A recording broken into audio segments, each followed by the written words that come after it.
In January 1998, Shawn Michaels, in the shadow of the Montreal Screwjob, under the scrutiny and heat of Degeneration X, and with the unstoppable rising star of Stone Cold Steve Austin at his heel, sustained a back injury that would ultimately see him out of in-ring competition for 4 years. It's well documented that Michaels struggled both mentally and physically with the toll that main event performances took on him, during an era where the WWF was second best in the world of wrestling for the very first time. During his time away from the ring, Shawn Michaels claimed to have found religion, and that his spirituality drove his mental and physical healing. By 2002, after intermittent appearances on WWE television and limited physical involvement in his wrestling school, Michaels felt it was time to test himself. Initially, Shawn envisioned a one-off return in a street fight against none other than Vince McMahon himself. The premise being that Vince didn't care that he had run Shawn and so many of his friends into early retirement through injury. McMahon, however, had other plans, and so an idea was pitched for former best friends Shawn Michaels and Triple H to fight at SummerSlam that year.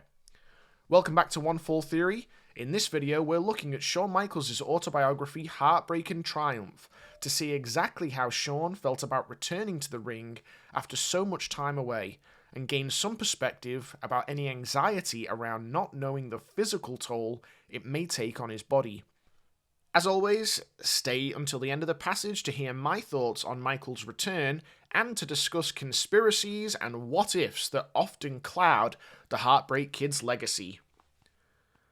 On July 22 in Grand Rapids, Michigan, Triple H tricked me into reforming DX and nailed me with the pedigree. Our angle was on and we were off to SummerSlam, which was being held at the Nassau Coliseum on Long Island 1 month later. Since I hadn't been in the ring for such a long time, Hunter suggested that we might want to practice on the Friday before our matchup at the company's headquarters in Stamford. I was never a practicer, but I figured I might as well try. 4 years is a long time not to be wrestling, and we really had no idea what would happen.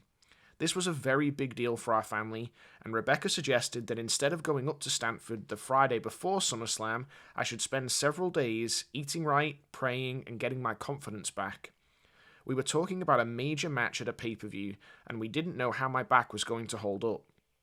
So I went up to Stamford early in the week, and I prayed a lot. I even fasted for a day. Vince brought in a physical therapist who showed me a simple stretch where I lay on my back with my knees up and roll my hips. I did this first thing every morning and it made a huge difference. On Friday, I went over to WWE's photo studio, which also happens to be where they house their practice ring. Hunter and I stretched a little, and then, when he asked what I wanted to do, I didn't know. I'd never practiced a match before, so I hit the ropes a few times to see how I could move. I felt okay. Then I jumped off the top rope to see how my knees were. I wasn't wearing my braces, but they felt fine. Tom Pritchard, one of the trainers, was there as well, and I hit the ropes one more time, jumped in and did a sunset flip with him. That too felt normal. And then I stopped and told Hunter, "It's gonna have to be in there. I believe the Lord would take care of me. Practice just didn't feel right." Hunter and I left and went back to the hotel to discuss what we were going to do in our match. Rebecca and Cameron, as well as my mum and dad, came up for SummerSlam. Kevin Nash flew up to watch our match too. Hunter reassured my mum that everything would be alright. "Don't worry, I'll take care of him. I'll do everything I can to make sure he's okay." "Don't worry, he'll be fine," Rebecca said. She had faith. I was a bit nervous as the match started, but after I executed the first tackle and drop down and threw Hunter over the top, it was as if I'd never been away.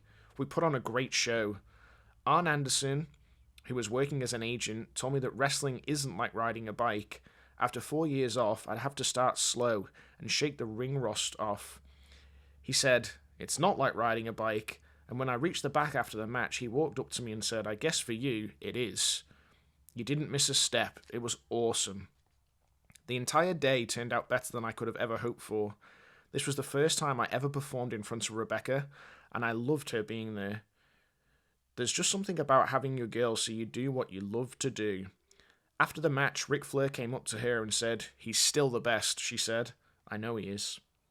Hunter deserves a lot of credit. He was unbelievable. Hunter's different from Kevin, Kid, and Scott in that those moments of intimate transparency and bonding of friendship are there, but not as often with him as with others. He's more reserved. The only way to get it from him is to look into his eyes. I saw it in his eyes after our match. Hunter told me, "You didn't need me to take care of you." I realised that Paul Levesque is one of the best men I've ever known.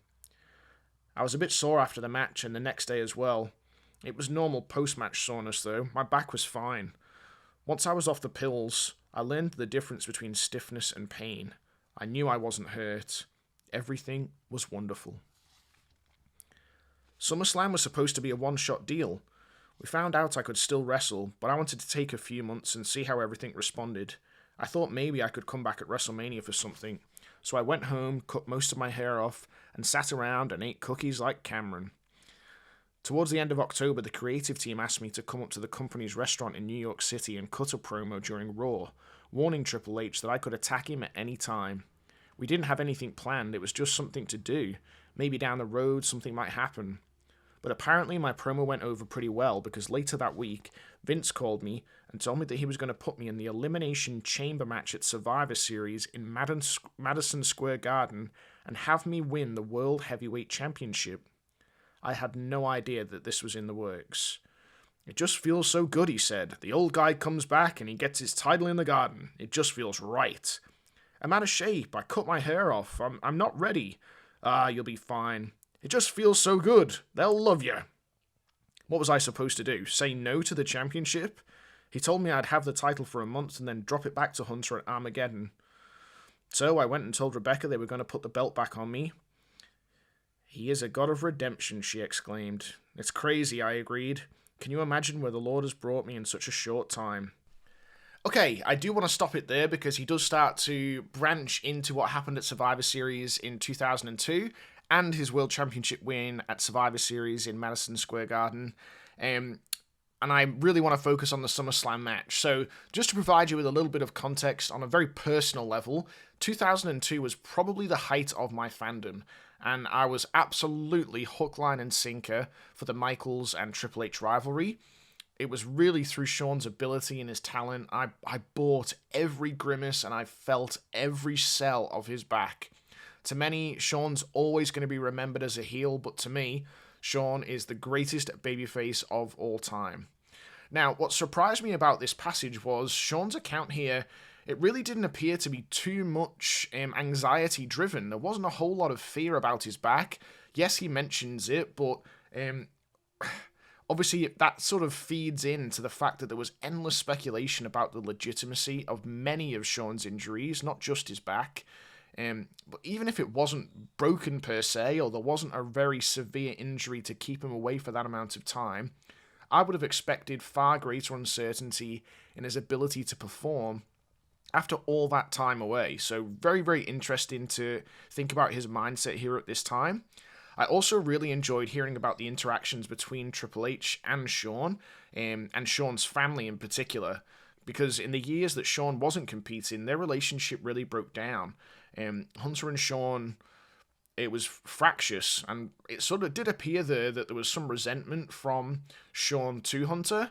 Obviously, Shawn being away and not being able to do what he loved to do, Hunter immediately picked up the reins and set himself up for a main event run. So to hear that Hunter's priority was Shawn's safety during this match, and that there was enough trust in each other to reassure anyone concerned within the family, really speaks to their professional and their personal relationship. So that was a great insight as well, I thought. And then there is Shawn's claim that this was only ever going to be a one-off, and that's supported here too, because Shawn going home and cutting off his hair really tells you that he wasn't focused on getting back into the main event picture or regular competition. As happy I was to see him on that regular basis, it did appear rushed. The haircut was a little bit Dutch boy, and his attires seemed half complete as well at the time, so really interesting that it wasn't his desire to return full-time, but rather a case of just not being able to turn down the World Championship at the Garden, and who could blame him for that? So, let me know, what was your take on Shawn Michaels' return in 2002? Obviously, it led to a lengthy run, and I'm forever grateful for that, because I think some of Shawn's best work happened in this second run, after his return from the back injury. Do you have your own theories about why Shawn was away from the ring for so long? Were you like me and you bought into Shawn's return as a babyface, or do you question his sincerity? As always, I love hearing your theories and your thoughts in the comment section, and every like and subscription goes such a long way in supporting the channel. Until next time, this is One Fall Theory, where we smarten up and smack down.